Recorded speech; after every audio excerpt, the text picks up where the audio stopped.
Hey, Odysseyers, extreme weather alert in the forecast for people living in North Texas. Let's take a look at what's going to happen or what's on its way to happening if you're living in the North Texas region.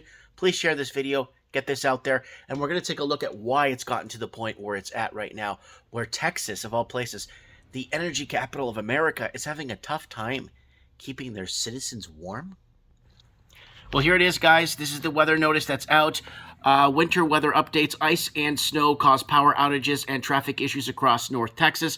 While the storm is not expected to be as severe as last year's freeze. Oh, that's so nice to hear. Temperatures have dropped below freezing and will stay that way for an extended period of time. And more than 25,000 customers without power on Thursday morning, and many residents have reported downed trees and sleet, freezing rain, and snow hit North Texas. So there it is right there. So now let's go into this. Texas braces for a cold snap as a natural gas pipeline freeze. Power blackout concerns mount.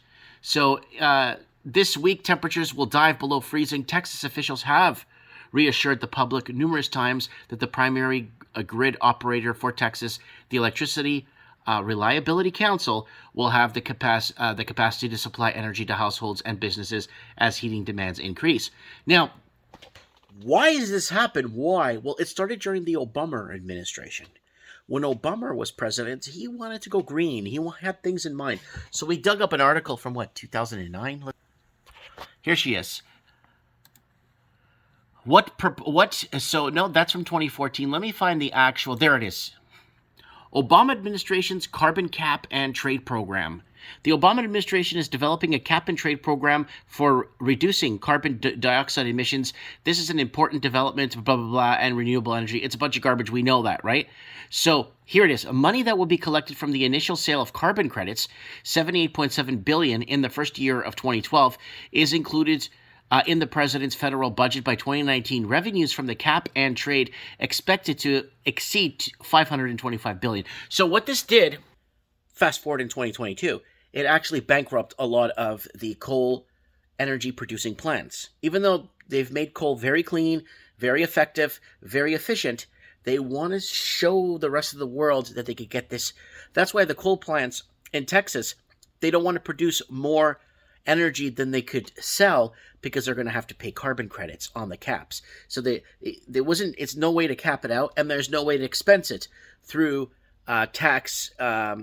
You know how you expense stuff through a company? Well, carbon tax, emission tax, caps, whatever, are write-offable, so to say. You can't write it off as a company expense towards any increases or profits you may make. So it destroyed the coal burning and the coal industry that was producing energy for Texas for the last 200-300 years. So that's what's happening there. And then it goes on to say the new federal carbon credits might bring back some coal. So this is 3 years old. So if this actually allowed more coal to come back, guess what? These plants could have reopened and you wouldn't have that people passing away and dying in their sleep and freezing to death. Republicans have agreed to put a price on carbon, at least temporarily. The CO2 credit might be enough to spur some new coal power investment, and that didn't take off. And what proposed carbon rules mean for Texas? And President Obama on Monday announced a plan for sweeping climate regulations. Again, it goes back to the BS climate change, and it costs lives. Making yourself look good on a platform, thinking you're taking strides into the future and making it. Look what's happening in Las Vegas. I have a friend who's a co-owner of a casino down there. He's telling me that he's been in the courts now for 3 years for putting solar panels on his roof of his casino. So you see what's going on here. You see how this thing kind of works together. How they want you to be green, but they don't want you to be green. They want you to be part of, but they don't want you to. Anything that benefits you, your family, or, in some states, I know in America, they make it illegal to harvest rainwater. They make it illegal. Everything is becoming to a point where, do you want us to go green or not? No, we do want you to go green, but we don't want you to do anything about it. And that's what going green means. So Texas storm coming, prepare.